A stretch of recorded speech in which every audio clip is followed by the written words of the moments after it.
Prime Minister Mark Carney is in Europe this morning after an unannounced visit to Kyiv in Ukraine on Ukraine Independence Day. He met with President Vladimir Zelenskyy to talk about Canadian military support and the goal of a ceasefire. We are working through with our allies in the Coalition of the Willing.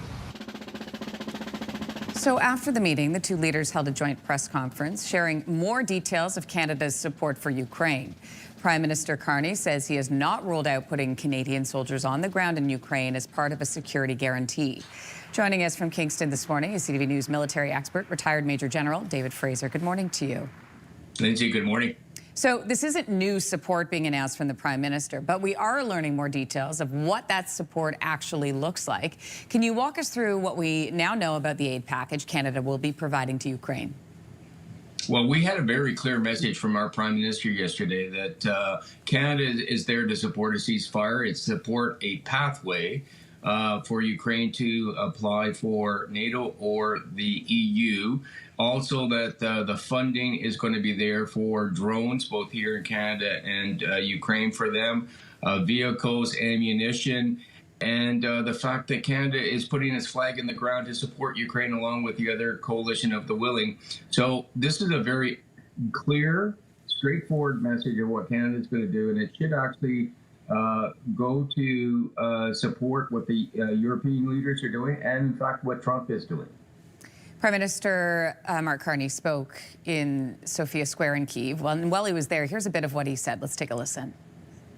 We are working through with our allies in the Coalition of the Willing and with Ukraine the modalities of those security guarantees on the land, in the air, and the sea, and I would not exclude the presence of troops.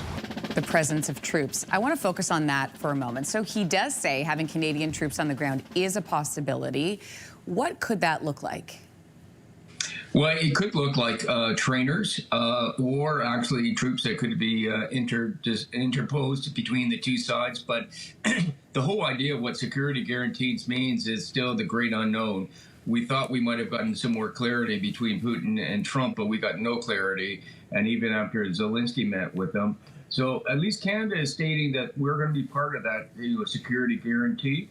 Up to and including possibly troops on the ground. Now, he didn't say where the troops are going to be. Remember, we've had troops that were training Ukrainians before the war, and even now they are training. And we also have troops in Latvia to act as a deterrent to Russia. Outside of military aid, what else does this package include? Well, the other thing it does include is it does go to the economic development of this country in the 5% GDP. It really does help provide some, economic stimulus for Canada, creating wealth conditions, and also focusing on opening up trade routes to Europe for this. So this is a much bigger statement than just, what we're going to do for Ukraine. It is very much strategic from what we're messaging, what we're hearing from the Prime Minister. You talked about the Coalition of the Willing. We know several European countries will be providing more military support. Which countries does that include, and what have they pledged? Well, in fact, today, the Prime Minister is visiting with the British Prime Minister. And so, we're talking about UK, Germany, France, Italy, all the European nations that were over there visiting Trump last week. So Canada is part of that now. And he's going to be going and talking to his counterparts this week about, what can we do together to create those security guarantees, and also economically, what can we do together to minimize the impact of terrorists on this country by the United States. Talk to me a little bit about that post-ceasefire security guarantee and why it is so important.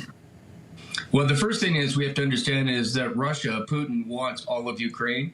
And, if he wants all of Ukraine, he's not happy. He'll probably go after, some of the countries in NATO. So we have to demonstrate our resolve and, and commitment to stop Putin from doing what he wants. I mean, Putin is not a nice guy. He continues to, obfuscate politically, while at the same time, tactically, he continues to attack. So, we have to stop Putin from doing that. It's unfortunate, but the reality is, that 5% GDP is designed for one thing, to stop Russia from their territorial aspirations in Europe, and that would affect us too because they're in the north with their nuclear forces. Retired Major General David Fraser, we appreciate your time. Thank you. Lindsay, thank you. If you like that video, make sure to subscribe to the Your Morning YouTube feed, where you can find all kinds of new content posted every weekday morning.